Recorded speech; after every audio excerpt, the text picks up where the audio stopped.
उत्तर प्रदेश के ओसर और रेतीले इलाके में बसा था रामपुर गांव। यहाँ की हवाओं में गर्म धूल उड़ती थी।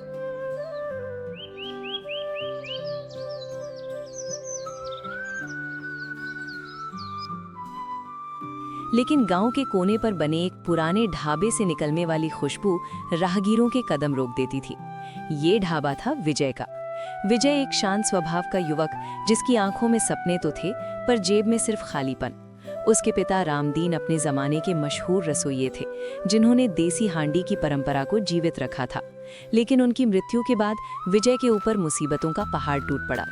विजय के पास विरासत में मिली थी तो बस एक विशाल लोहे की कढ़ाई, कुछ पीतल के पुराने बर्तन और वो जमीन जिस पर ठाकुर भानु प्रताप की गिद्ध जैसी नजरें थीं। ठाकुर भानु प्रताप गांव का वो रसूखदार व्यक्ति था जिसका व्यापार ही गरीबों की जमीनों को हड़पना था। विजय के पिता ने अपनी बीमारी के इलाज के लिए ठाकुर से 5 लाख रुपए कर्ज लिए थे। विजय पिछले 3 सालों से सिर्फ ब्याज भर रहा था, लेकिन मूल रकम टस से मस नहीं हुई थी। आज ढाबे की छत से खपरेल गिर रहे थे, चूल्हे ठंडे पड़े थे और विजय काउंटर पर अपना सिर झुकाए बैठा था। उसकी आंखों के सामने अपने पिता का चेहरा घूम रहा था, जो कहते थे, बेटा, मसालों का सही अनुपात ही जीवन का सही संतुलन है। पर आज विजय का जीवन पूरी तरह असंतुलित हो चुका था। दोपहर की तपती धूप में एक धूल का बवंडर उठा और विजय के ढाबे के सामने एक काली जीप आकर रुकी। जीप से ठाकुर का वफादार लठेत गब्बर सिंह बाहर निकला। गब्बर के चेहरे पर एक पुराना निशान था जो उसकी क्रूरता की गवाही देता था। उसके हाथ में एक मोटा चमड़े का हंडर था। ओए विजय, कब तक इस खंडहर में अपनी किस्मत को रोता रहेगा?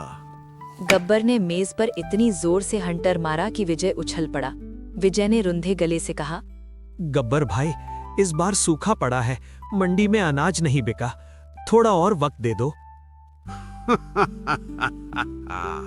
वक्त की घड़ी अब रुक गई है छोकरे। ठाकुर साहब का सब्र खत्म हो गया है। परसों गांव में गुप्त रूप से होने वाली पाक कला प्रतियोगिता है। अगर प्रतियोगिता की सुबह तक 5 लाख रुपए और उनका ब्याज नहीं पहुंचा तो ये ढाबा ठाकुर की फैक्ट्री का हिस्सा बन जाएगा। और हाँ, अगर तूने भागने की कोशिश की तो रामपुर की सीमा पार करना मुश्किल होगा। गब्बर ने ढाबे की एक बेंच को लात मारकर तोड़ा और धूल उड़ाता हुआ चला गया। विजय वहीं जमीन पर बैठ गया। उसे लगा कि कल की सुबह उसके जीवन की आखिरी सुबह होगी। उसने फांसी का फंदा तैयार करने के बारे में भी सोच लिया था। अगली सुबह जब विजय एक पुरानी रस्सी को पेड़ की टहनी पर बांधने की कोशिश कर रहा था, तभी एक पुरानी चमकती हुई लोहे की कढ़ाई से एक हल्की रोशनी निकली।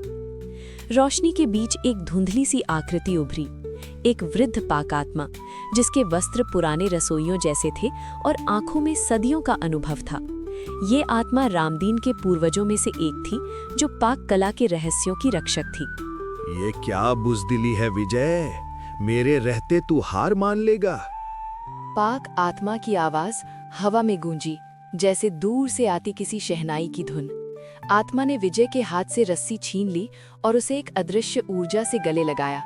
विजय बिलख बिलख कर रो पड़ा। पाक आत्मा ने उसे ढाबे के अंदर ले जाकर बिठाया। विजय, देख बेटा, डरने से कर्ज खत्म नहीं होगा, लड़ने से होगा।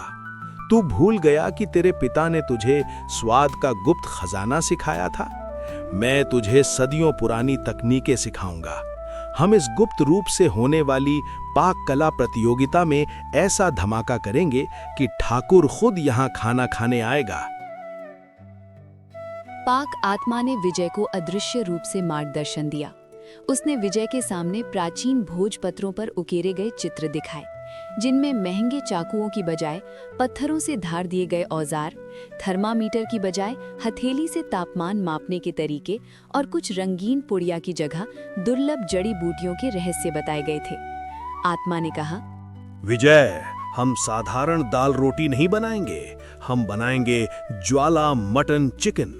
ये एक ऐसी रेसिपी है जिसमें मटन की ताकत और चिकन की नरमी को एक विशेष तापमान पर मिलाया जाता है। विजय ने हैरानी से पूछा, पर गुरु, मटन तो देर से पकता है और चिकन जल्दी, दोनों को एक साथ हांडी में कैसे डालेंगे? यही तो विज्ञान है जो प्रकृति में छिपा है। इसे कहते हैं थर्मल ग्रेडियंट कुकिंग। तू बस ध्यान से देख और मेरे बताए मार्ग पर चल। मटन का मैरिनेशन। पाक आत्मा के निर्देश पर विजय ने मटन को पहले नींबू के रस, सेंधा नमक और ताजी छाछ में भिगोया। आत्मा ने बताया कि छाछ के लैक्टिक एसिड से मटन के रेशे खुल जाते हैं। इसे 5 घंटे के लिए ढक कर रखा गया।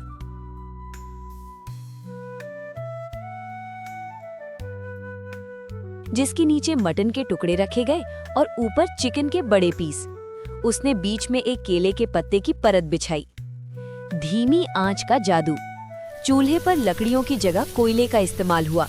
पाक आत्मा ने बताया कि मटन को पकने के लिए निचली गर्मी चाहिए, जबकि ऊपर रखा चिकन भाप यानी स्टीम से पकेगा। जैसे जैसे मटन अपना तेल और जूस छोड़ेगा, वो भाप बनकर ऊपर उठेगा और चिकन को मटन की खुशबू से भर देगा। गुप्त मसाला। पाक आत्मा ने विजय को एक पुराने तांबे के डिब्बे में रखा गुप्त मसाला दिखाया। इसमें 40 जड़ी बूटियों का मिश्रण है, जिसे तेरे पूर्वजों ने सदियों पहले तैयार किया था। इसे डालने के बाद जो खुशबू उठेगी वो ठाकुर के महल तक जाएगी। पर याद रखना, ये राज सिर्फ हमारे बीच रहेगा। रामपुर में होने वाली गुप्त पाक कला प्रतियोगिता की रात थी। चारों तरफ रोशनी थी, पर सबसे ज्यादा भीड़ विजय के ज्वाला ढाबे पर थी, जहां से पकवानों की खुशबू फैल रही थी। पाक आत्मा के निर्देश पर विजय ने एक बड़ा साइन बोर्ड लगाया था, जिस पर लिखा था, चुनौती, अगर ऐसा स्वाद पहले कभी चखा हो तो खाना मुफ्त। करी की खुशबू ने पूरे प्रतियोगिता स्थल में खलबली मचा दी। लोग मिठाई की दुकानों को छोड़कर ढाबे की ओर दौड़ पड़े। जैसे ही हांडी का ढक्कन खुला, एक ऐसी जबरदस्त भाप निकली कि लोग मंत्रमुग्ध हो गए। मटन इतना गल चुका था कि हड्डी छूते ही मांस अलग हो रहा था, और चिकन इतना जूसी था कि मुंह में जाते ही घुल रहा था। विजय का गल्ला नोटों से भरने लगा। गांव के लोग, शहर से आए पर्यटक, यहाँ तक कि प्रतियोगिता के न्यायाधीश भी लाइन में लग गए।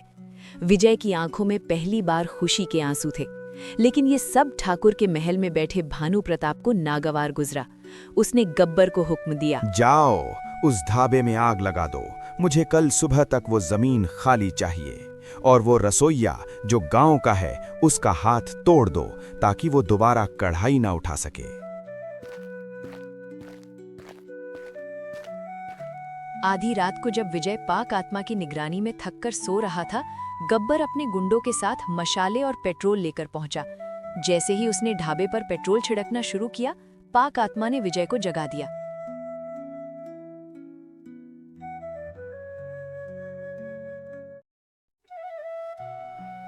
पाक आत्मा की चेतावनी से गांव के लोग जो वहीं पास में ठहरे थे, जाग गए। विजय इस बार डरा नहीं।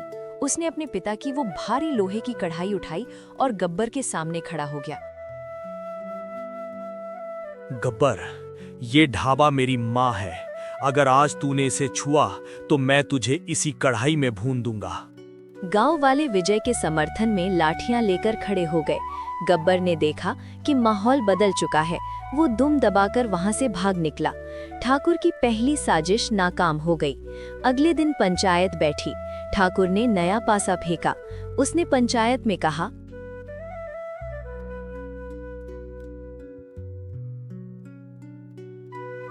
मुखिया जी, ये विजय अधर्म कर रहा है। इसने मटन और चिकन को मिलाकर एक ऐसी अपवित्र डिश बनाई है जिससे गांव के धर्म को खतरा है। ये जादू टोना है।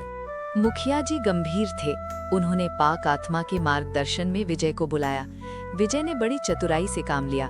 उसने कहा, मुखिया जी, अगर ये अपवित्र है तो यहाँ के वैद्य जी इसकी जांच करें, और ठाकुर साहब, अगर ये पवित्र साबित हुआ तो आपको न केवल कर्ज माफ करना होगा, बल्कि विजय को मानहानि का हर्जाना भी देना होगा।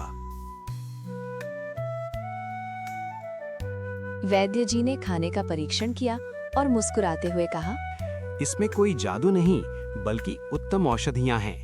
ये स्वास्थ्य के लिए श्रेष्ठ है। पूरी पंचायत ने ठाकुर को धिक्कारा। ठाकुर को अपना सिर झुकाना पड़ा।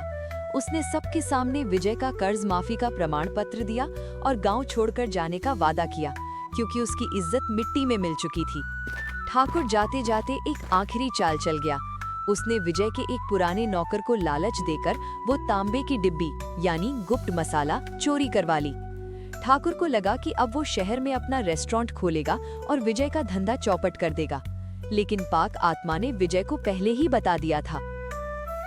विजय, मुझे पता था कि चोर की नजर हमेशा तिजोरी पर होती है। मैंने उस डिब्बी में असली मसाले की जगह जंगली कुनैन और नीम का सत भर दिया था। ठाकुर ने शहर जाकर एक बड़ा होटल खोला और उसी मसाले से डिश बनाई। जैसे ही उद्घाटन के दिन शहर के कलेक्टर और बड़े अधिकारियों ने खाना खाया, उनका मुंह कड़वा हो गया और वे उल्टियां करने लगे। ठाकुर का नया होटल एक ही दिन में सील हो गया और उसे जेल की हवा खानी पड़ी। विजय अब रामपुर का सबसे बड़ा होटल मालिक था। पाक आत्मा ने उसे सारी प्राचीन पाक कला की तकनीकें सिखा दी और अंत में वो वापस उसी पुरानी कढ़ाई में समा गई। अब विजय का ढाबा एक आधुनिक रिजॉर्ट बन चुका था, जहां दूर दूर से लोग ज्वाला मटन चिकन खाने आते थे। विजय ने अपने पिता की उस पुरानी कढ़ाई को होटल के मुख्य द्वार पर एक शीशे के बॉक्स में सजाया। उसके नीचे लिखा था, हुनर को कोई चुरा नहीं सकता और सच्चाई को कोई हरा नहीं सकता। विजय ने उस कढ़ाई की तरफ देखा और मुस्कुराया। याद रखना गुरु, कढ़ाई की आंच और दिल की आग कभी ठंडी नहीं होनी चाहिए। विजय ने एक नई जिंदगी की शुरुआत की। सीख, विपत्ति में घबराना नहीं चाहिए। अपने हुनर और आंतरिक शक्ति पर भरोसा रखने से इंसान शून्य से शिखर तक पहुंच सकता है। आप सभी को अगर ये वीडियो अच्छी लगी हो और ऐसी ही वीडियो देखना चाहते हो तो वीडियो को लाइक करो और चैनल को सब्सक्राइब करो।